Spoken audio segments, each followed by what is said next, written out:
I was ready to hold my breath on the next segment because you go from the sublime to the ridiculous, from the outhouse to the penthouse. You had the Miz TV with Cody Rhodes. So you can look at it, whereas it would probably be the worst Cody will ever be just because Miz is there, or the best Miz TV will ever be just because Cody's on it. Oh, come on. Whichever way you're looking at. This was all right. The Miz, in this usage, the Miz was not a problem here. In this usage, I'll agree with that. But anyway, again, huge pop for Cody. He's the biggest baby face in wrestling. You can say that Roman is the biggest star and Brock maybe per capita the biggest attraction, but Cody's got to be the biggest babyface, right? You say a big pop, they chanted his name. Well, yeah, I mean, just the pop when they know they're going to see him, and then when he's coming out, they're doing the whoa, whoa, and they're chanting Cody, Cody, and the etc. I think one of the lessons of Cody Rhodes over the last several years, and it's played out now perfectly with WWE, is for a lot of wrestlers, treat yourself seriously. Insist that other people will. Cody forced himself into being a main eventer because he treated himself like one. And this is the payoff right here. Well, and that's rule A, and rule B is even if you do that, you can't fully achieve your potential if you are surrounded by people who are not doing that. Because again, a presentation has had a lot to do with this. When Cody was trying to do strong psychological angles or anything that people were required to think about or et cetera, like he's been doing here, and the next segment was, chaos with legless people, it wasn't the right. What the fuck? That's a summation. It's a description I've never heard before. Chaos with the legless people. It's even worse because you got to see him try to run around. Oh, Johnny Eck this week on AEW. But that's the thing is it dulls everything. But when he's in a professional environment where it may be silly and it may be childish, but it's not just chaotic and fucking everybody just openly shitting on things, it means a different world. And he's now he's gone from one of the top guys for that audience, one of the top guys, the way he was presented as well in AEW, to the biggest babyface in wrestling. And survived a goddamn injury where he was out for 9 months after he had started it, came back, picked it up, and has enhanced it. Yes. We were talking about the Miz TV, weren't we? Miz TV with Cody Rhodes. So, with the very popular Cody Rhodes. The very popular. And Miz, of course, say, you look dashing tonight. And I like the way Cody kind of, reacts without reacting to some of the little asides. But Miz mentions that, Brock broke your arm and beat you, and you challenged him to show up and fight you anywhere you are appearing. Aren't you stupid? And see, I like the Miz here. That's a great question. Again, maybe he needs Cody to produce him. And Cody said, no, I'm not stupid. I may be crazy. Maybe it took some balls, and you know a little about that. Of course, they had tiny balls. And basically, Cody, and I think they're probably trying to stretch this to, I don't know what date SummerSlam is this summer, but we need a couple months out of this. So he says Brock is in his, annual hibernation, so we won't see him for a while. And they kind of boo, but we've established that Brock is not coming back immediately because he can't fight him again till his arm's well. So we're not going to see Brock again till Cody's arm heals. But Miz has a surprise for Cody because he's invited another multi-generational talent to come out and play. And it's Dominick Mysterio. And here comes Dominick and Mommy, good old Rhea Ripley. And I like the part where Miz started to speak when they got in the ring, and Rhea said, "Shut up, Miz." Let Dominick speak. No, she didn't. Dom. She never calls him Dominic. Okay, Dom. I'm sorry. Let Dom. And of course, and he said, "Yes, ma'am." Yes, ma'am. Yeah. But they're doing the thing where every time he tries to talk, they scream over him. And then Rhea obviously protests this and makes it worse. And Dominic had a good line. He called Cody a little birdie with a broken wing. But he said Cody's a bad father for not being at home, a deadbeat dad, just like his dad, Ray.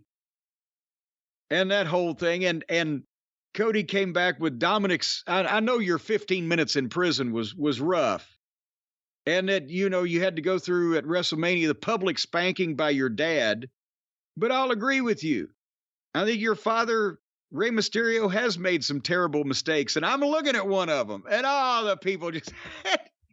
And again, I hear Dusty. But at that point, I thought something was going to happen, but now I'm happy that no more happened than this. I thought, are they seriously not going to try to book a match, whatever here? But when Cody had said that and basically told Dominic off, Dominic, they're starting to leave, and Cody turns to, I don't know, get his jacket or acknowledge Miz or whatever he was going to do. And Dominic ran up behind Cody and sucker slapped him, and then ran back behind Rhea Ripley and hid behind her so Cody couldn't get to him while she's going, come on, punch me. And then they backed up out of the ring, and Cody did not get the last word on Dominic. While they're backing up and laughing about what they did, Cody turns around, there's Miz standing there, and he just levels him with the cast, knocks him out, which was the perfect way to end it. And I'm glad they left this open with, instead of Cody, DDT and Dominic on his head or whatever and kissing Rhea. In years past or times past, they may have just said, fuck it, Cody will beat everybody up. But here they left Dominic with his heat. What'd you think of the whole performance? I really liked this segment. I thought the Miz was really good here. They didn't treat him like a main event or anything. They treated him like the Miz. And just a simple shot at the end and him going down. The way Cody bonked him, that he went down. It was a perfect ending to this. You took Cody, who got the biggest babyface reaction by far on this show. I guess we could say the biggest babyface reaction we've seen anyone get on either of these shows in a while. And then you bring out the biggest, I don't even know if we could say the biggest heel, the guy that people want to treat like the biggest heel. He's the most unpopular guy. Although, I don't want to say they were piping in the boos, but at the very end of the booing, I didn't see anyone standing up when I was looking in the background at their faces. I think, here's what they're doing. And if I'm not mistaken, and if I am, somebody let me know if they were there live in the building, but what I'm thinking they're doing is whenever that starts with Dominic, they're potting the crowd mics all the way up. So they're magnifying what's actually happening rather than putting in fake shit that's not really happening at all. But because remember the other day I said I think on the AEW show they had the crowd mic turned up so loud so far you could hear the people's heartbeats trying to hear some response. Yeah. And they're trying to do that with Callis now in AEW. The Dominic thing, they started doing it themselves, and I think that's giving people the idea. Let's pick the most obnoxious heel and not let him talk. But I think they're accentuating with the level of the crowd mics depending on what's going on. And Cody and the Miz both lean in like they're listening, like they're trying to hear him. Yeah, if you notice, which is a nice little touch there. Cody versus Dominic. They didn't give it away. Give it a little bit of time for people to think about it. I don't know if you saw Twitter, but Rhea and Brandy have had an exchange of tweets. Oh, good Lord. My dream feud may be a possibility.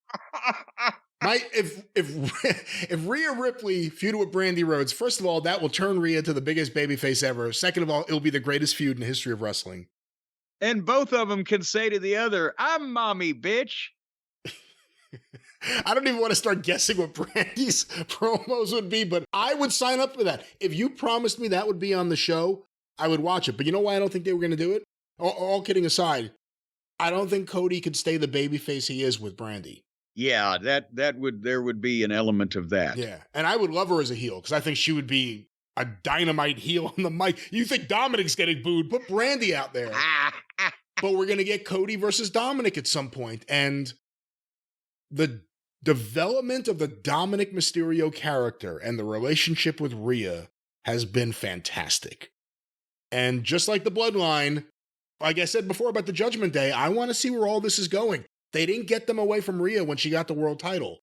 All of this is continuing.